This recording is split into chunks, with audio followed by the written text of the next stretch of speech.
وہ شہزاد اکبر کی کارکردگی سے خوش نہیں تھے اور ان سے ناراضگی کا اظہار بھی کر چکے تھے۔ سبسکرائب کریں اور بیل دبائیں تاکہ کوئی خبر رہ نہ جائے۔ سب سے پہلا سوال میرا آپ سے یہ کہ عمران خان صاحب نے کل کہا تھا اکثر لوگ اس بات کو سمجھ نہیں پا رہے ہیں، تو میں آپ سے پوچھنا چاہوں گا ان کا اشارہ کس کی طرف تھا؟ آپ نے بہت مشکل سوال داغ، لیکن آپ کی مسکراہٹ نے مجھے جواب دے دیا۔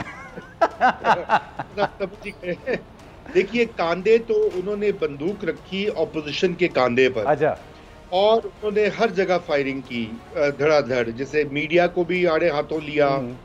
اپنے جو مخالفین ہیں ان کو بھی آڑے ہاتھوں لیا، اور جو اس وقت ملک میں دیکھیے ان کے خلاف ان کے نکالے جانے کی افواہیں جو ہیں تحریک عدم اعتماد کی یا حکومت کی تبدیلی کی، وہ تو بڑی دیر سے گرم ہے۔ اسلام آباد میں تو خصوصاً یہی گفتگو ہوتی ہے ہر ڈرائنگ روم میں اور ہر محفل میں، تو ظاہری بات ہے خان صاحب کو بھی اس کا علم ہوگا، اور پاکستان میں ایسی جو بھی کوئی چینج ہوتی ہے اس میں اسٹیبلشمنٹ کا بھی ایک رول ہوتا ہے۔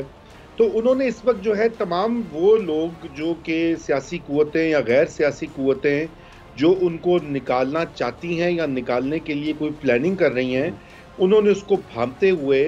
ایک نہ صرف دھمکی بھی دے دی، بلکہ اپنی سیاست کو ریوائیو کرنے کا ہمیں ایک یہ بھی بتا دیا کہ ایک ذریعہ ان کو اب مل گیا ہے کہ وہ اگر نکالے گئے تو وہ یہ بیانیہ اڈاپٹ کریں گے کہ جی دیکھو، مجھے تو انہوں نے نکالا ہے اور مجھے تو کام نہیں کرنے دیا، میں تو بڑا ایماندار ہوں، میں تو ملک کی تقدیر بدل رہا تھا، میں تو